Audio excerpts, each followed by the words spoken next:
ज़माने में जाइए तो लिखने के लिए कुछ भी आप व्यक्त करना चाहते थे, कुछ लिखना चाहते तो युवा की कुछ चीज़ें हमें लिखने के लिए चाहिए। फिर लिखने के लिए उस टाइम क्या था? कोई कागज़ नहीं था, कोई कुछ नहीं था। तो फिर पेड़ के छाल पे लिखना शुरू किया। उसके आगे बढ़े तो बोले ये पेड़ की छाल तो गल जाएगी, सड़ जाएगी। फिर पत्थरों पे लिखना शुरू किया।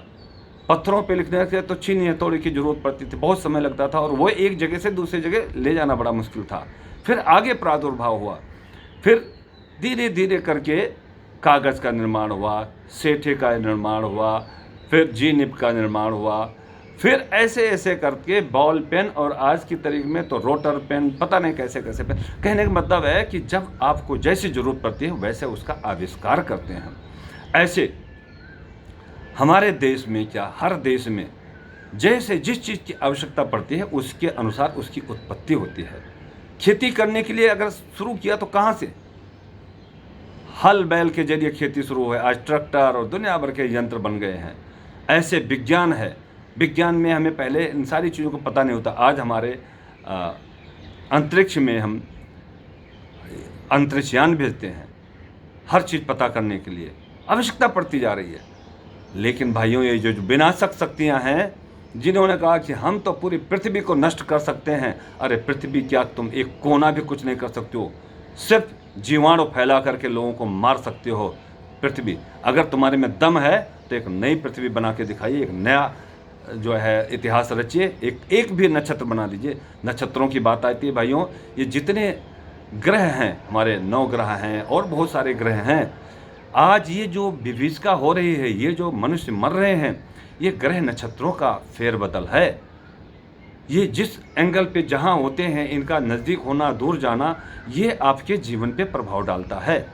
अभी एक छोटे से बालक ने, 14 वर्ष के एक बालक ने, जो बंगलोर से भविष्यवाणी 1.5 साल पहले ही उसने भविष्यवाणी की थी कि इस तरह से ग्रह नक्षत्रों का आकाश मंडल में स्थिति है कि ऐसे ऐसे कोरोना वायरस आएगा, ऐसा होगा, वैसा हो, सारा इतिहास लिखा हुआ है, अभी काफ़ी वायरल हो रहा है।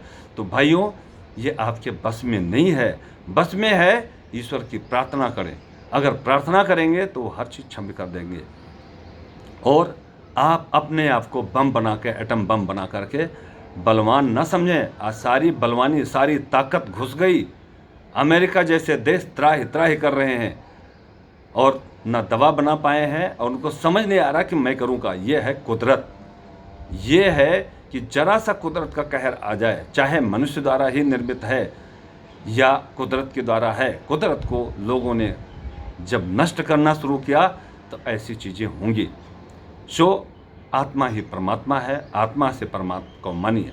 दूसरी बात, एक और बात पे ध्यान देना चाहेंगे भाइयों, हम जो खाना खाते हैं, अगर आप उसके तरफ ध्यान ले जाएं, जो माताएं, बहनें, बुआ, दादी जो खाना बनाते हैं, उसमें ज़्यादा स्वाद क्यों रहता है भाइयों? उसमें ज़्यादा स्वाद इसलिए रहता है कि वो माँ, बहन, भाई, बीबी ये जो बनाते हैं उसमें भाव रहता है, वो भाव की मिठास रहती है और तब खाना आपको स्वादिष्ट लगता है।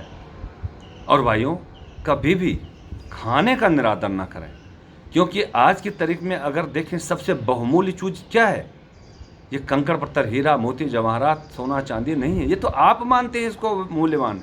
मूल्यवान ये अन्न है, ये परिवार है, ये संसार है, ये ईश्वर है जो आपको जीवित रखते हैं। एक कमरे में सोना चांदी, हीरा मोती जवाहरात, सब कुछ, रुपया पैसा, नोट डॉलर सब रख दिया जाए और अन्न न दिया जाए तो आज क्या हालत होगी? आप मर जाएंगे।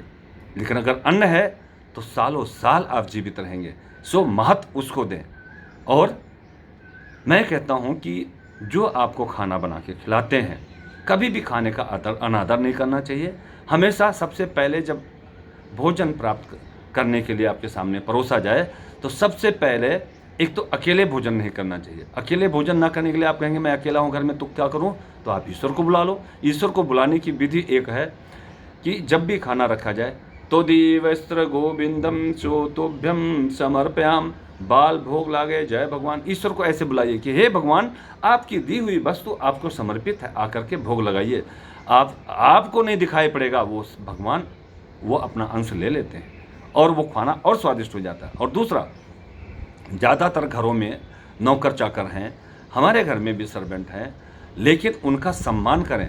आपको बताऊं, आज से आप आदत डाल दें कि जब भी कोई खाना बना के लावें तो आप क्या कहें, अरे यार बहुत स्वादिष्ट खाना है, बहुत प्यारा, बहुत मिठास है, बहुत मज़ा आया। उसका दिल हौसले से भर जाएगा, वो कल को और खाना अच्छा बनाने की कोशिश करेगा, क्योंकि उसका साहस बढ़े। उसने आपने तारीफ़ किया, तारीफ़ करने में क्या जाता है।